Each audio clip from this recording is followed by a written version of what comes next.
Hi, I'm Sean Engman and welcome to the Bay Area Market Report video for October 2021. The month of September saw the housing market in the Bay Area continue to keep its strength, buoyed by low interest rates.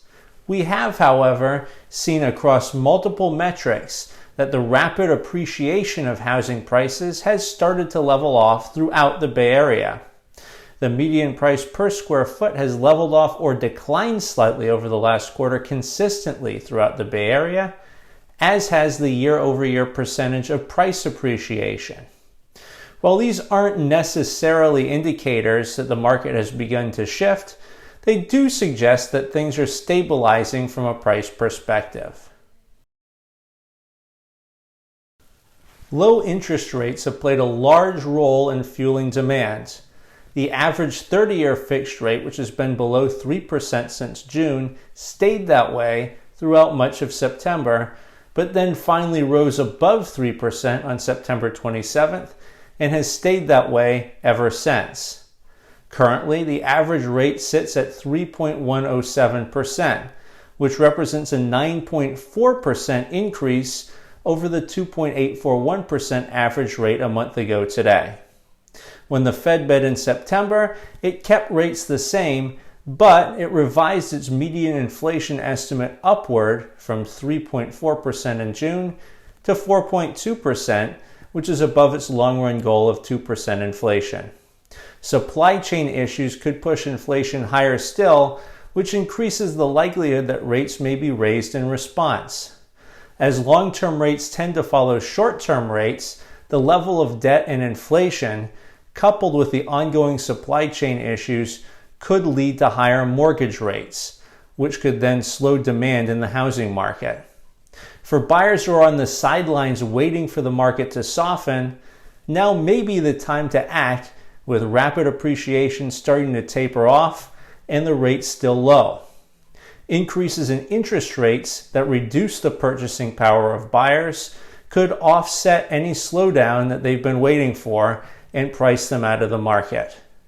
For homeowners, the slowdown in the rate of appreciation could be a sign that we've already hit the peak of the boom, but given the low inventory, we're still firmly in a seller's market and figure to remain in one for the foreseeable future. Let's take a look at the numbers for September. In San Mateo County, there was a 7% uptick in September in the number of single-family homes sold, and an 8% increase in the number of new single-family listings compared to August. In total, 499 homes were sold, and there were 546 new listings.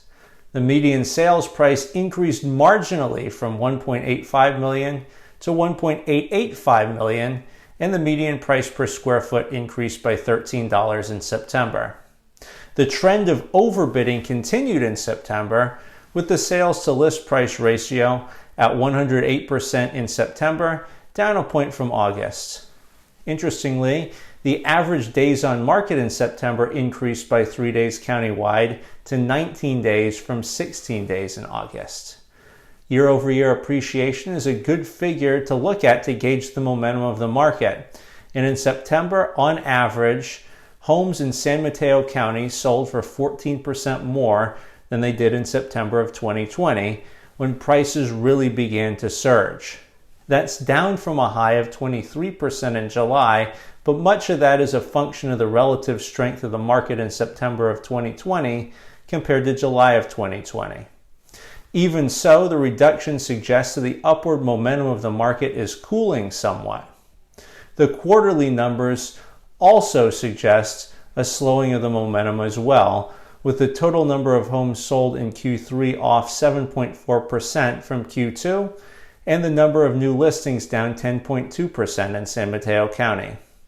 The median price also fell off from $1.95 million in Q2 to $1.91 million in Q3, and the median price per square foot dropped by $6 over that span. List to sales ratio fell off a point from 110% in Q2 to 109 in Q3, and the average days on market held flat at 17 days. Interestingly, luxury home sales, defined as having a sales price above $3 million, fell off by over 20% in the third quarter, with 275 such homes sold in Q3 compared to 345 in the second quarter.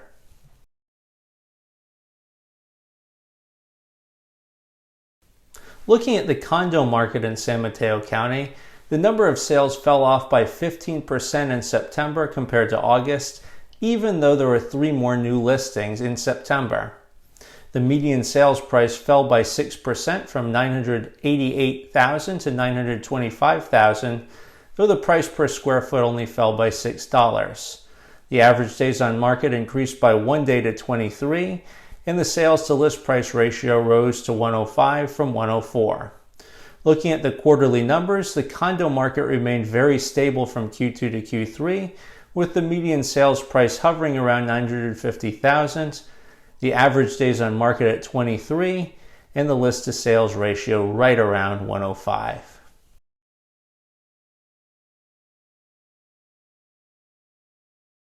Looking at the cities in San Mateo County, the regional trend of overbidding over the last quarter continued everywhere except for Atherton, which had a list to sales ratio of 98%, but it also had the highest median sales price by far at $9.5 million. Brisbane had the highest rate of overbidding, with sales prices coming in at 118% of the list prices, with a median days on market of just 10.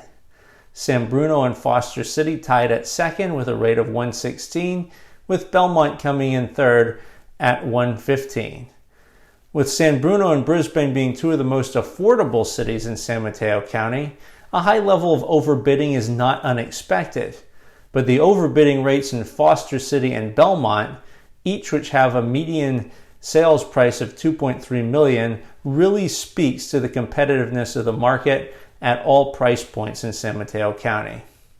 The softest area in the market in the county is East Palo Alto, with a median sales price of $1.048 million and a list to sales ratio of 103%.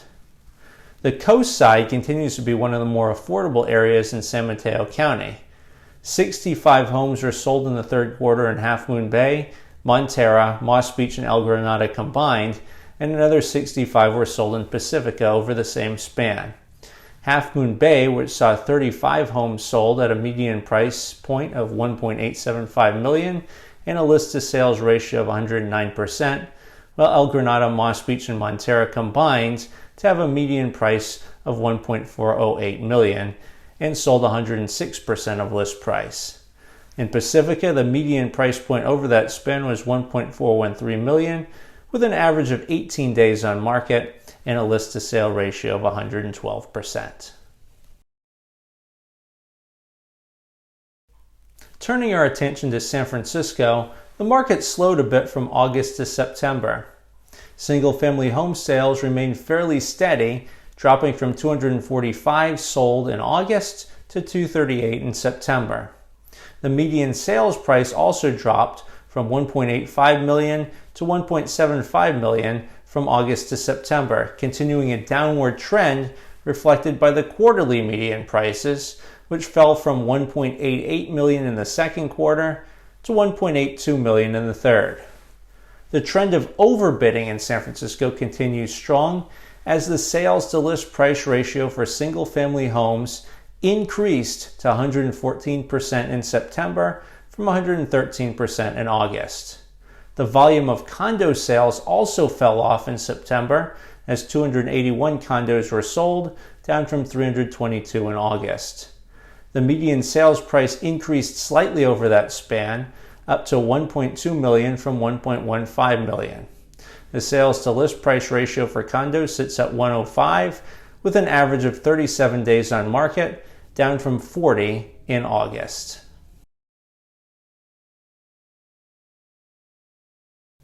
Looking into the data of individual neighborhoods in San Francisco is revealing. The average days on market for condos citywide reflects a larger volume of inventory in South Beach, Mission Bay, Soma, and Civic Center, as opposed to more traditional neighborhoods. In traditional neighborhoods where inventory is much tighter, we're seeing much more of a seller's market. In the Richmond, Noe Valley, Potrero Hill, and Pacific Heights areas, the percentage of the local sales in less than 30 days exceeds 70%, with a list to sales ratio up to 114% in the Richmond and Noe Valley. Conversely, the percentage of sales within 30 days hovers between 45 and 55% for Civic Center, Bayview, South Beach, and Mission Bay areas, with a list to sales ratio between 99% and 103%. Taking a look at the trend within the neighborhoods for single-family homes, the Sunset, Excelsior, and Ingleside districts are all red hot, attracting sales to list ratios exceeding 120%, with the Parkside area and Central Sunset reaching 127% over the last 6 months. 94% of houses sold in the Central Sunset over that span sold within 30 days, the highest percentage in the city, followed by St. Francis Wood at 93%, the Inner Richmond and Lakeshore at 91%. Conversely, the lowest percentages of houses sold within 30 days were in Bayview with 67%, Bernal Heights at 76%, and Cole Valley at 77%, though all of those areas boast robust list of sales to list ratios. The neighborhoods with the highest median sales price in San Francisco were Pacific and Presidio Heights, Lower Pacific Heights, St. Francis Wood, and the Marina District, with the lowest median sales prices being found in Bayview, Ingleside, and the Excelsior. The rental market continues to recover in San Francisco, increasing for the 8th straight month in September, a nearly 1% increase since August, and 7.6% year over year. The median rent for a one-bedroom apartment in San Francisco is $2,344 and $2,815 for a two-bedroom. Though the increase trails the state and nationwide trends, the steady increase in rent represents a return to pre-pandemic trends.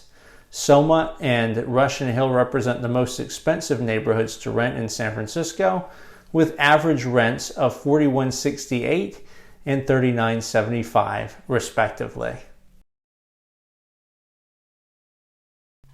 If you enjoyed this month's market update, please like, comment, or subscribe. If you have any specific questions, please feel free to reach out to me directly at sean.engman@cbrealty.com or just leave a comment below. If you live in the Bay Area and think I can help you buy or sell a home, please click on the link in the description below to connect. Thank you, and I look forward to seeing you in the next video.